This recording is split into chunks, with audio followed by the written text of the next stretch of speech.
আজাবান লিআমরিল মুমিন ইন্না আমরাহু কুল্লাহু খায়র।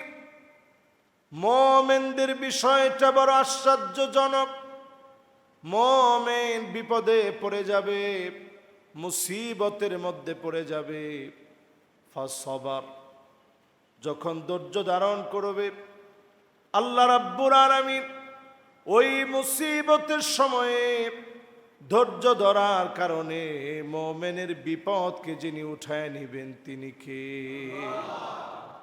আবার যখন আল্লাহ রাব্বুল আলামিন কোন রকমের শুভ সংবাদ দিবেন, মুমিন কৃতজ্ঞতা আদায়ার্থে আল্লাহ পাকের শুকরগুজারি আদায় করবে। ফাকানা খায়রুন লাহুম, এই কৃতজ্ঞতা আদায় করার কারণে মুমিনকে আল্লাহ পাক নিয়ামত আরো বেশি বাড়ায় দিবেন, নিয়ামতের ভিতরে পূর্ণ বরকত আল্লাহ দান করে দিবেন। সুবহানাল্লাহ। এই জন্য আজকে যারা আমরা সলাতুল জুমায় যারা আজকে আসছি, সুন্দর পোশাক পরে আসছি, ঈদে যেরকম আমরা সুন্দর সুন্দর পোশাক পরি, জুমায়ও আমরা চেষ্টা করি একটু ভালো জামাটা পরতে, ভালো পাঞ্জাবি যেটা আছে, টুপিটা যেটা ভালো আছে, আতর মেখে সুগন্ধি মেখে সবাই আমরা জুমার জন্য প্রস্তুতি নিয়ে আসি। যারা জুমায় আসছেন, বিনয়ের সঙ্গে আপনাদের কাছে আরজি, আল্লাহ রাব্বুল আলামিন যতগুলো কারণে এই জমিনের মধ্যে শাস্তি দেন, এর একটা কারণও বাদ নেই। অন্য কোন নবীর উম্মত এই কারণগুলো পুরা করলে তৎক্ষণাৎ শাস্তি আসতো। আল্লাহ একদিনও দেরি করতেন না শাস্তি দিতে, একদিন। অন্যান্য নবীর উম্মত একদিনও ছাড় পেতেন না যে কাজগুলা করার পরে। আজকে মিলিয়ে দেখেন, সব কাজ আমাদের মধ্যে চলে আসছে। খেটে খাওয়া মানুষের প্রচন্ড কষ্ট হচ্ছে এই সময়ে। আল্লাহ রাব্বুল আলামিন কোন কওমকে এমনিতে আযাব দেন না। আযাব আসার আগে আল্লাহ রাব্বুল আলামিন বারবার আমাদেরকে সতর্ক করেন। ঠিক তখনই আল্লাহ রাব্বুল আলামিন আযাব দেন বান্দা যখন তার মাত্রা অতিক্রম করে ফেলে। এজন্য তিনটা উপায়ে সবর করা লাগে। সবরের মধ্য দিয়ে আল্লাহ রাব্বুল আলামিন বান্দাদের উপর থেকে আযাব, গজব, জুলুম, নির্যাতন সব আল্লাহ উঠিয়ে নেন। সবর করতে হয় তিন উপায়ে। এক নাম্বার, সবর করা লাগে as-sabr আলা তাআহ, আনুগত্য করার ক্ষেত্রে সবর করা লাগে। ইবাদত বন্দেগী করা কঠিন বিষয়। আপনি যখনই ইবাদত করবেন, as-sabr আলা তাআহ, ইবাদত বন্দেগীর উপরে আপনাকে সবর করা লাগবে। নামাজের দিকে আসবেন, কত লোক কত কিছু বলবে। মসজিদের দিকে আসবেন, কত লোক কত কিছু বলবে। আপনার দাড়িটা লম্বা রাখবেন, কত লোক আপনাকে বাজে কথা বলবে। আপনি সুন্দর একটা পোশাক পরবেন, কত লোক আপনাকে কত কিছু বলবে। as-sabr আলা তাআহ, নফসের সাথে প্রচন্ড মুজাহাদা করে যখন আপনি সবর করবেন, এই সবরের মধ্য দিয়ে আল্লাহ রাব্বুল আলামিন আমাদেরকে রহম দান করবেন। দ্বিতীয় নাম্বার, as-sabr আনিল মাসিয়া, ধৈর্য ধরা লাগে গুনাহ থেকে বেঁচে থেকে। গুনাহ থেকে বাঁচা এটা অনেক বড় কঠিন বিষয়। আপনার বন্ধু বান্ধব, পাড়া প্রতিবেশী, একসাথে চলার মানুষগুলা সবাই অন্যায় করবে। দেদারসে মানুষ গুনাহের প্রতিযোগিতা করবে। সেই গুনাহ থেকে আপনি আপনার নিজেকে বাঁচিয়ে রাখবেন, এটা বড় চ্যালেঞ্জ, এটা বড় সবর। পাপের এই সময়ে, পাপের রাজ্যে বসবাস করে, যেখানে অহরহ গুনাহ হচ্ছে, গুনাহকে গুনাহ মনে করা হচ্ছে না। মানুষ এখন মদ খাওয়াকে, রাসূল হাদিসের মধ্যে বলেছেন, ইয়াস্তাহিল্লুনাল হিরা ওয়াল হারির, জিনাকে মানুষ বৈধ বলে মনে করবে, হালাল মনে করবে। রেশমি পোশাককে মানুষ হালাল মনে করবে। রাসূল বলছেন, এরপর মানুষের মধ্যে এমন প্রবণতা আসবে, আল খামরা ওয়াল মাআজিফ, মদকে মানুষ বৈধ মনে করে খাবে, গান বাজনাকে মানুষ বৈধ মনে করবে। এখনকার সময়টা এমন, দেখবেন মানুষ খুশি মনেই বলে যে একটুখানি ড্রিঙ্ক করে, একটুখানি আনন্দ ফুর্তি করতেছে, একটু মিউজিক শুনতেছে, অসুবিধা কোথায়? এগুলোকে যখন মানুষ হালাল মনে করবে, আল্লাহর পক্ষ থেকে আযাব আসবে। আমার কাছে মনে হয় আমরা সেই আযাবের ভিতরে আছি, পুরো আযাবের ভিতরে আমরা আছি। সারা বাংলাদেশে কি পরিমাণ আল্লাহর কাছে ফরিয়াদ করার পর মালিক আমাদেরকে একটু বৃষ্টি দিলেন, একটু রহম দান করলেন। আদৌ কি পেরেছি আমি আল্লাহর দিকে ফিরে আসতে? কোরআনুল কারীম আল্লাহ রাব্বুল আলামিন বলছেন, আওয়ালা ইয়ারাউনা আন্নাহুম ইফতানুনা ফি কুল্লি আমিন মাররাতান আও মাররাতাইন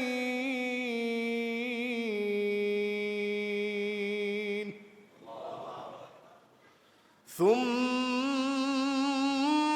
لا يتوبون ولا هم يذكرون।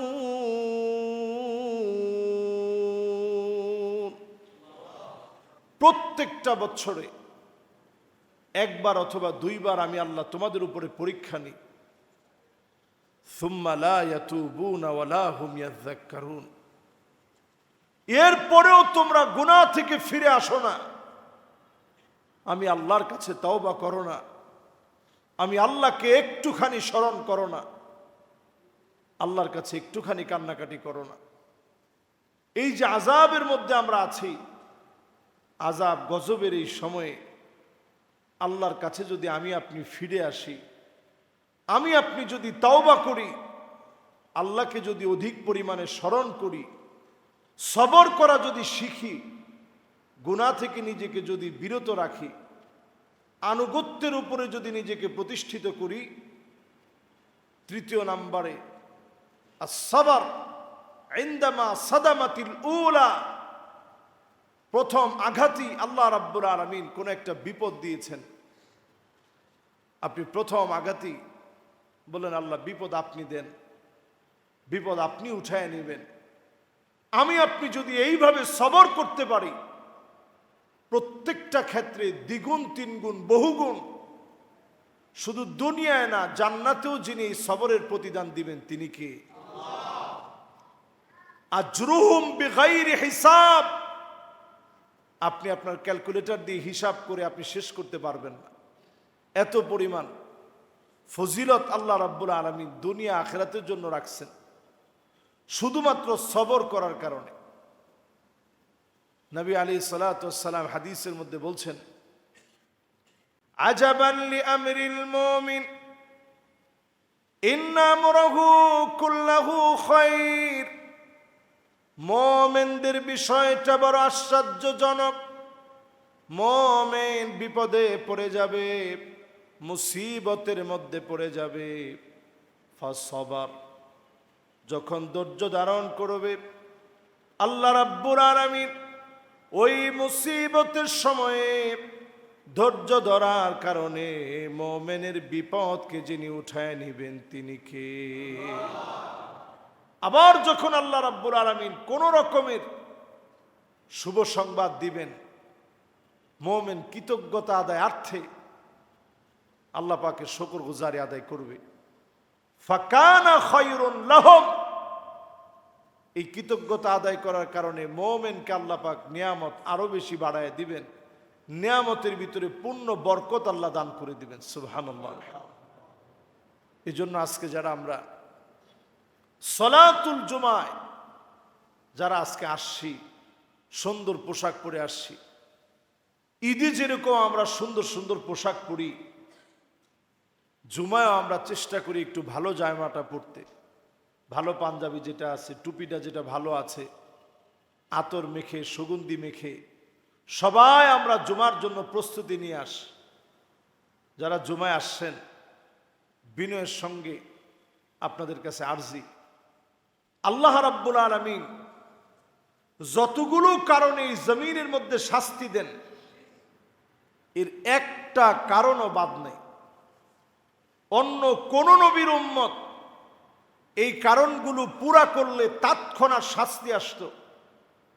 আল্লাহ একদিনও দেরি করতেন না শাস্তি দিতে, একদিন। অন্যান্য নবীর উম্মত একদিনও ছাড় পেতেন না যে কাজগুলা করার পরে।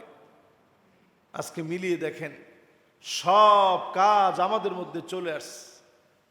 এক এক করে যদি আমি বলি, এক হাদিসের মধ্যে নবী আলাইহিস সালাতু ওয়াস সালাম লা ইয়াকুনান্না আকওয়ামুন মিন উম্মতি, অবশ্যই আমার উম্মতের ভিতর থেকে এমন কিছু উম্মত বের হবে, ইস্তাহিল্লুনাল হিরা ওয়াল হারির, যারা জেনা ব্যভিচারকে বৈধ মনে করবে, রেশমি পোশাক যারা পরবে, ওয়াল খামরা ওয়াল মাআজিফ, মদকে যারা বৈধ মনে করবে, গান বাজনাকে যারা বৈধ মনে করবে, এই উম্মতের উপরেই আল্লাহর পক্ষ থেকে শাস্তি আসবে।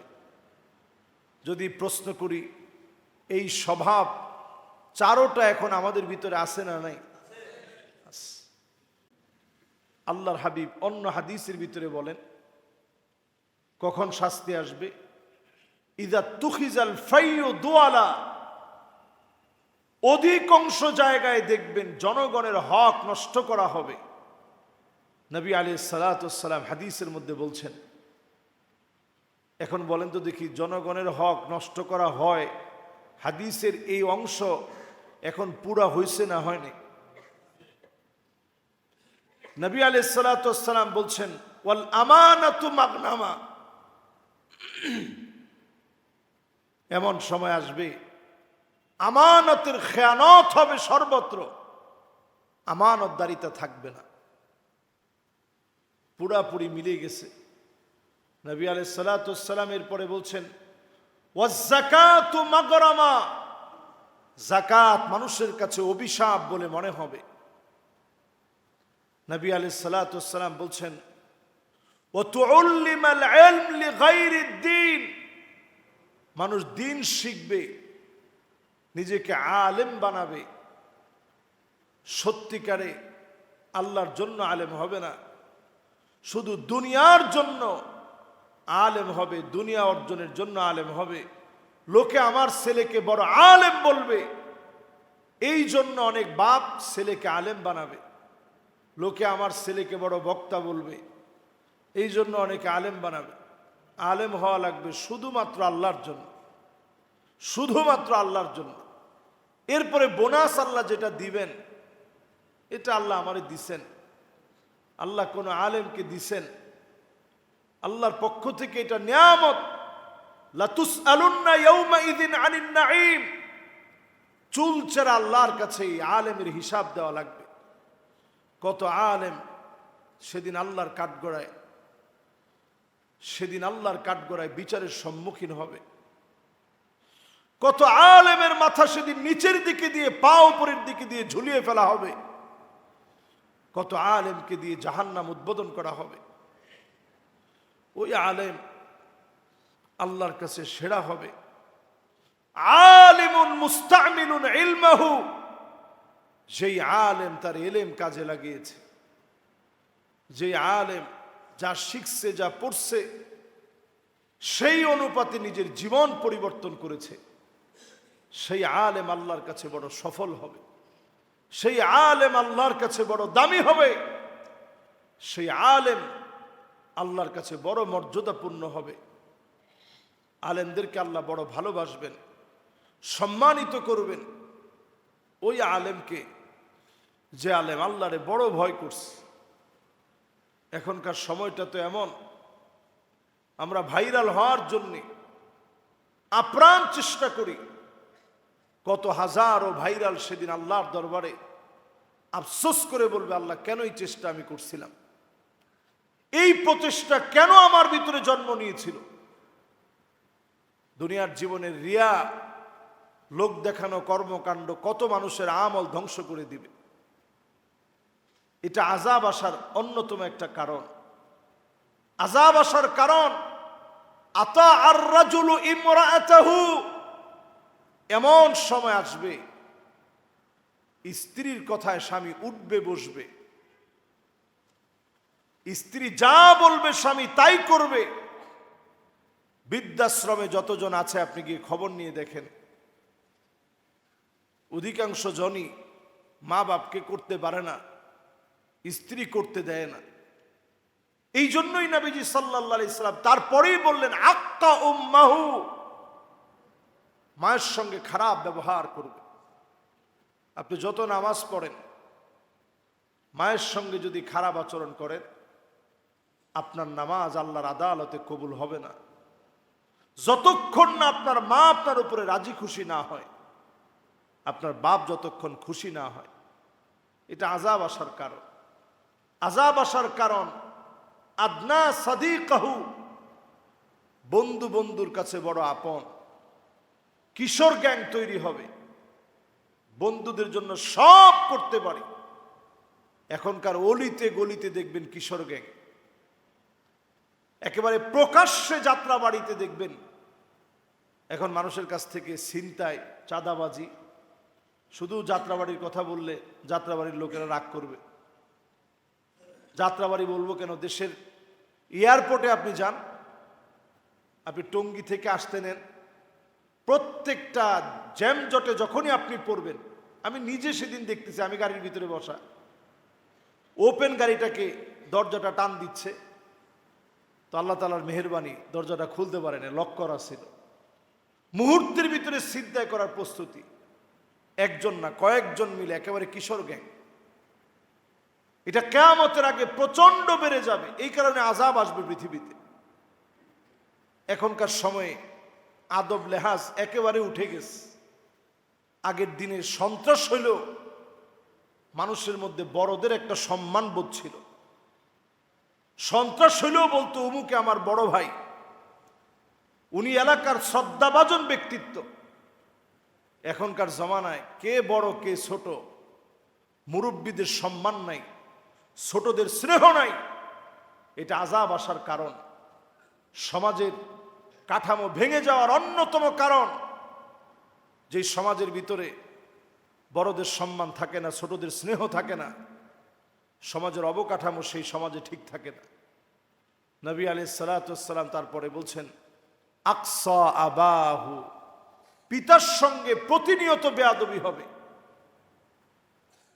এখন পিতার সঙ্গে প্রতিনিয়ত বেয়াদবি হচ্ছে। নবী আলাইহিস সালাতু ওয়াস সালাম এর পরেই বলছেন যাহারাতিল আসওয়াতু ফিল মাসাজিদ, মসজিদে মসজিদে চিল্লাচিল্লি হট্টগোল হবে, ইমামকে বাধা দেওয়া হবে, খতিবের উপরে আঙ্গুল নাড়িয়ে কথা বলা হবে। বলেন এখন হয় কি হয় না? আপনারা আসতে বলছেন কেন? আলহামদুলিল্লাহ, আপনাদের মসজিদে এটা হয় না। এটা আল্লাহর মেহেরবানি। আল্লাহ যেন আমাদের ভিতরে বুঝটুকুন দান করেন। যিনি নামাজ পড়াচ্ছেন, আপনি যদি উনারে আঙ্গুল তুলে যদি বলেন, আমি এক জায়গায় এক বাড়িতে মেহমান হয়েছি, ওইখানে নামাজও পড়ছি, তো মুরব্বী আইসা আমার কাছে অভিযোগ করতেছে সবই ঠিক আছে, কিন্তু ইমাম সাহেব মনে হয় সেজদা থেকে একটু বেশি আগে উঠে। আমি জিজ্ঞাসা করলাম, মুরব্বী আপনার বয়স কত? আমার বয়স তো ইমাম সাহেবের ডাবল হবে। ইমাম সাহেব তো স্বাভাবিকই আপনার একটু আগে উঠবে, আর ইমাম সাহেব তো আগেই উঠবে। ইমাম সাহেব যদি আগে না উঠে আপনি আগে উঠেন তো নামাজের তো ডিস্টার্ব হবে, আপনার চেহারা গাধার মতো হয়ে যেত। নবীজি বলতেছেন আমা ইয়াখশাল্লাযী আইয়ারফা রাসাহু ক্বাবলা আল ইমাম আইয়ুহাউইল আল্লাহু রাসাহু রাসাল হিমার। আপনার চেহারা তো গাধার মতো হয়ে যেত, শুধু রসুলের উম্মত হিসাবে আল্লাহ মাফ করে দিয়েছেন, হয় নাই, তাহলে চেহারা তো পরিবর্তন হয়ে যেত। ওনার অভিযোগ হচ্ছে ইমাম সাহেব সব দিকে ভালো, একটু তাড়াতাড়ি মাথা উঠায়। জিজ্ঞাসা করলাম আপনার বয়স কত? কইছে হুজুর না হলেও তো 85 হবে। আমি বলছি আপনি 85 বছরের মুরব্বী, ইমাম সাহেব তো আপনার আগেই উঠবে, তারপরে আপনি উঠবেন। তো ইমাম সাহেব আগে উঠা এটা ওনার আপত্তির বিষয়। চিন্তা করেন, যখন মসজিদের ভিতরে আলামতগুলো শুরু হবে তখন এই পৃথিবীর ভিতরে আযাব নেমে আসবে, চলে আসছে এখন। নবী আলাইহিস সালাতু ওয়াস সালাম তারপরে বলছেন এমন সময় আসবে সাদুল কবিলা ফাসিকুহুম, এলাকায় এলাকায় ফাসিকেরা নেতা হয়ে যাবে, ফাসিকদের নেতৃত্ব চলবে এই জমিনের উপরে, তখনই আযাব নেমে আসবে। ঠিক কিনা বলেন?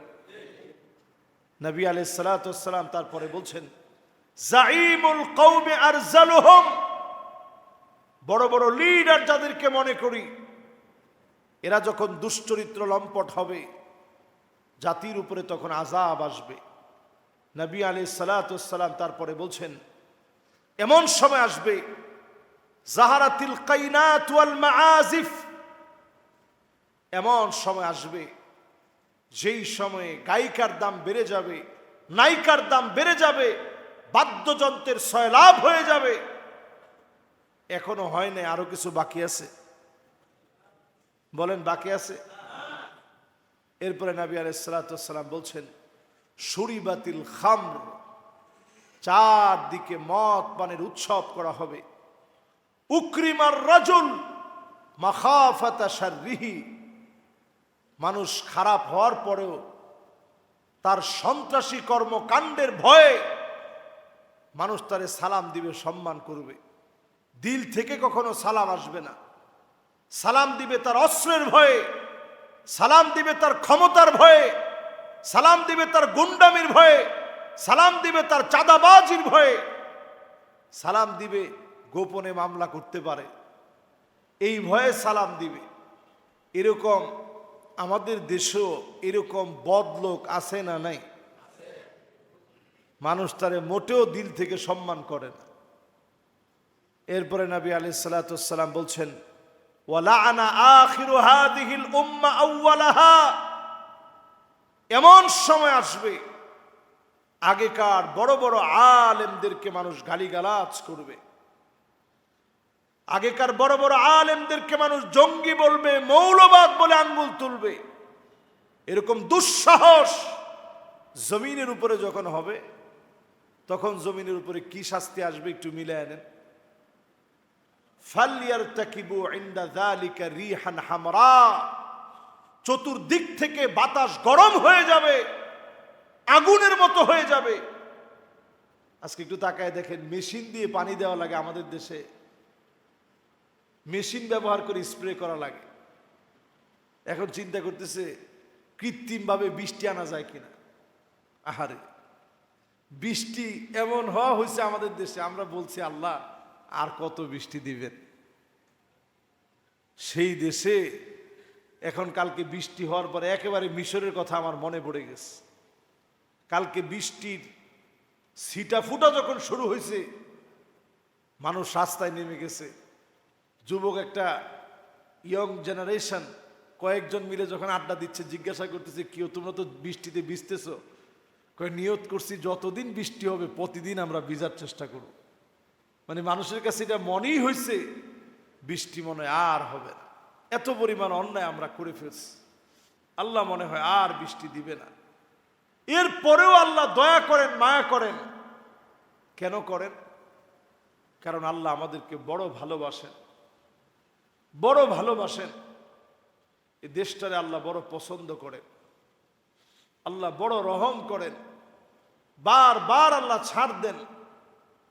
এই যে শাস্তিটা আসবে চারদিক গরম হয়ে যাবে, পুরা মিলে যাচ্ছে। খাসফান ওয়া মাসখা, চারদিকে ভূমিকম্প শুরু হবে, সিরিজ ভূমিকম্প চলবে, একটার পর একটা লাগাতার ভূমিকম্প চলবে। এরপর নবী আলাইহিস সালাতু ওয়াস সালাম বলছেন জায়গায় জায়গায় বিপদ। আমেরিকার দিকে তাকায় দেখেন টর্নেডো লন্ড বন্ড করে দিয়েছে। এমন দৃশ্য পৃথিবীতে বারবার দেখা যায় না, এত ভয়াবহ টর্নেডোর কবলে পড়েছে। আপনি দুবাইয়ের দিকে তাকায় দেখেন, মদিনার দিকে তাকায় দেখেন, যেদিকে চোখ দিবেন এই সময়টাতে শুধু আযাব আর আযাব। আল্লাহ এমনিতে আযাব দেন না, এই আযাব আসার কারণ পুরাপুরি আমরা বাস্তবায়ন করেছি, আমরা হাত দিয়ে অর্জন করেছি। নবী আলাইহিস সালাতু ওয়াস সালাম তারপর বলছেন, এমন সময় আসবে মানুষ উপর থেকে পড়ে আত্মহত্যা করবে, মারা যাবে, মানুষের চেহারাগুলা বিকৃত হয়ে যাবে, চেহারার নাক বেঁকে যাবে, ঠোঁট বেঁকে যাবে, চেহারার আকার আকৃতি পরিবর্তন হয়ে যাবে, ছেলে মেয়ে হয়ে যাবে, মেয়ে ছেলে হয়ে যাবে। কিয়ামতের আগে এই বিষয়টি বারবার ঘটবে। এখন চিন্তা করেন, ট্রান্সজেন্ডারকে আমাদের ভিতরে প্রবেশ করিয়ে দেওয়ার জন্য হাজার হাজার কোটি ডলার ব্যয় করে হলেও ট্রান্সজেন্ডারকে প্রতিষ্ঠিত করতে হবে, কারণ তারা এটা নিশ্চিত 20 বছর মারার পরেও আফগানিস্তানের মুসলমানদের হিম্মত কমাতে পারে নাই, বরং তাদের ইমানি হিম্মত আরো বেড়ে গেছে। আল্লাহু আকবার বলে। আগে একটা সময় আমরা শুনতাম যে দেশটা কি আফগানিস্তান হয়ে গেছে। আরে মেয়ে, এখন আপনি যদি এই কথা বলেন মানুষ হাসবে। কোথায় বাংলাদেশ, কোথায় আফগানিস্তান, কিসের সাথে কি মিলান? এক সময় আমরা এটা বললে দেশটা কি আফগানিস্তান হয়ে গেছে, দেশটা কি মৌলবাদীদের। আর এখন আফগানিস্তান যদি আপনি হইতে পারতেন, আপনি সব দিকে বাঁচতেন। সেখানে তাপমাত্রা 16 ডিগ্রি সেলসিয়াস, সব দিকে প্রকৃতি তাদেরকে উজাড় করে দিচ্ছে, পাহাড় পর্বত সব আল্লাহ নেয়ামতে ভরপুর করে দিয়েছে। সুবহানাল্লাহ। অর্থনৈতিক সমৃদ্ধি আল্লাহ রাব্বুল আলামিন এত বেশি দিয়েছে, সারা দুনিয়া এখন তাদেরকে নিয়ে মাতোয়ারা। 20 বছর আমেরিকার সাথে লড়াই করে সোজা হইল কেমনে? যেই সিটিগুলোতে বসবাস করা পৃথিবীর জন্য অনুপযোগী, এর তালিকায় ঢাকা সিটি একেবারে শুরুর দিকে থাকে। আফগানিস্তানের তালিকা যদি আপনি করেন, তাহলে আফগানিস্তান থাকবে 83 নম্বরে। তাহলে একটু আপনি চিন্তা করে দেখেন, 83 নম্বরে আফগানিস্তানের নাম, আর একেবারে শুরুর দিকে আমাদের বাংলাদেশের ঢাকা শহরের নাম। তাহলে আপনারা যে অনেক সময় মনে করতেন যে দেশটাকে আফগান হয়ে গেছে, যদি আফগান হইতো তাহলে তো আমরা বাঁচতাম, যদি আফগান হইতো আমরা তো অন্তত মাথা চারা দিয়ে উঠতে পারতাম। এখন আর কেউ এই কথা সচরাচর বলে না। অনেক বামপন্থী বুদ্ধিজীবী আফগানিস্তানের নামে একসময় তাদের অ্যালার্জি ছিল। ওই দিন একটা টক শো দেখতেছিলাম, কি প্রসঙ্গে খালি আফগানের ব্যাপারে বলতেই আরেকজন পাশ থেকে বলতেছে যে আরে আফগানিস্তান এখন সব দিকে ঠিক আছে, তারা যেইভাবে দেশ পরিচালনা করতেছে, সুচারুরূপে সব আঞ্জাম দিচ্ছে, অর্থনৈতিক সমৃদ্ধি, ইমারতি ইসলামী, ইসলামী আইন কানুন, মানুষের অধিকার নিশ্চিত করা, টাকা নিয়ে নির্দ্বিধায় মানুষ বস্তা ভরে টাকা নিয়ে ঘুরলেও ফিরে তাকাতে হবে না। খুন, রাহাজানি, দর্শন, ছিনতাই শূন্যের কোঠায় নেমে আসছে অল্প কিছুদিনের ব্যবধানে। বলেন আল্লাহু আকবার। এই কথাগুলো বলার উদ্দেশ্য হচ্ছে আল্লাহ সেখানে দেখেন কেমন নিয়ামত দিছে। সেখানে 16 ডিগ্রি সেলসিয়াস তাপমাত্রা। এখন আমাদের দেশ যখন 42 ডিগ্রি 43 ডিগ্রি পার করছে, প্রচন্ড দাবদাহে তাপের প্রভাবে যখন মানুষ অতিষ্ঠ হয়ে গেছে, ওই দেশটার ভিতরে আল্লাহ রাব্বুল আলামিন সব দিক থেকে সামগ্রিকভাবে আল্লাহ তাআলা তাদেরকে কত ভালো রেখেছেন। আবারও আল্লাহ বুঝিয়ে দিচ্ছেন, গোলাম আয়, দিনের দিকে ফিরে আয়, একমাত্র ইসলামের দিকে ফিরে আসলেই আমাকে আপনাকে যিনি হেফাজত করবেন তিনি কে? ট্রান্সজেন্ডার এই ইস্যুতে আমরা অনেক কথা বলছি। এই ইস্যু নিয়ে আমাদের ইউটিউবাররা যারা আসে, এরা এদের ইউটিউবে এই বিষয়ে কন্টেন্ট দিলে তাদের পেজ গায়েব হয়ে যায়। তাই বলে তারা দেয় না তা না, তারাও আমাদের সহযোদ্ধা। পেজ পর্যন্ত গায়েব হয়ে যায়। আপনি চিন্তা করছেন, রাসূল করিম সাল্লাল্লাহু আলাইহি সাল্লাম পরিষ্কার ভবিষ্যৎবাণী করে গেলেন, কেমন যেন এই পৃথিবীর এই 2024 এই সময়গুলাকে নবীজি কেমন যেন দেখে দেখে বলতেছিলেন, পুরাপুরি মিলে গেছে। আযাবও পুরাপুরি মিলে যাচ্ছে। এখনকার সময়ে মানুষের ভিতরে চিন্তা চেতনা এমন হয়ে গেছে, কিভাবে ছেলে হয়ে মেয়ের মতো স্টাইল নেওয়া যায়, কণ্ঠস্বরকে কিভাবে চেঞ্জ করে কথা বলা যায়, আরেকজনের সাথে কিভাবে প্রতারণা করা যায়, মেয়ের বিবাহ, নানা রকমের এই রকম সংবাদগুলো অহরহ এখন ছড়িয়ে পড়ছে। মেয়ে হওয়ার পরেও প্যান্ট শার্ট পরার প্রবণতা, ছেলে হওয়ার পরেও কানের ভিতরে দোল, হাতের ভিতরে একটা বালা, গলার ভিতরে মালা, তারপরে দেখবেন ফ্যাশনের ভিতরে উদ্ভট ফ্যাশন, হাতের ভিতরে চুড়িও আছে। এ নানা রকমের ফ্যাশন, যেগুলো অলিখিতভাবে আপনাকে ট্রান্সজেন্ডারকে যে আমরা প্রমোট করছি তারই প্রমাণ স্বরূপ আমাদের যুবকরা ধ্বংসের দিকে চলে যাচ্ছে। সবাই না, আবার কিছু যুবক দিনের দিকে আসছে, কিছু যুবক দিনের দিকে আগ্রহী হচ্ছে। আজকের এই জুমা থেকে উদারত আহ্বান জানাব, আযাব একটা জাতি থেকে তখন উঠে যায় যখন ওই জাতি আল্লাহর দিকে ফিরে আসে, আল্লাহকে স্মরণ করে। এই মুবারক বরকতপূর্ণ জুমাতে আজকের কথাগুলোর উপরে রব্বে করিম আমাদেরকে আমল করার তৌফিক দান করুক, পড়ে না আমিন। যতজন আজকের কথাগুলো শুনলাম প্রত্যেককে আল্লাহ রাব্বুল আলামিন দিনের জন্য কবুল মঞ্জুর করেন, পড়ে না আমিন।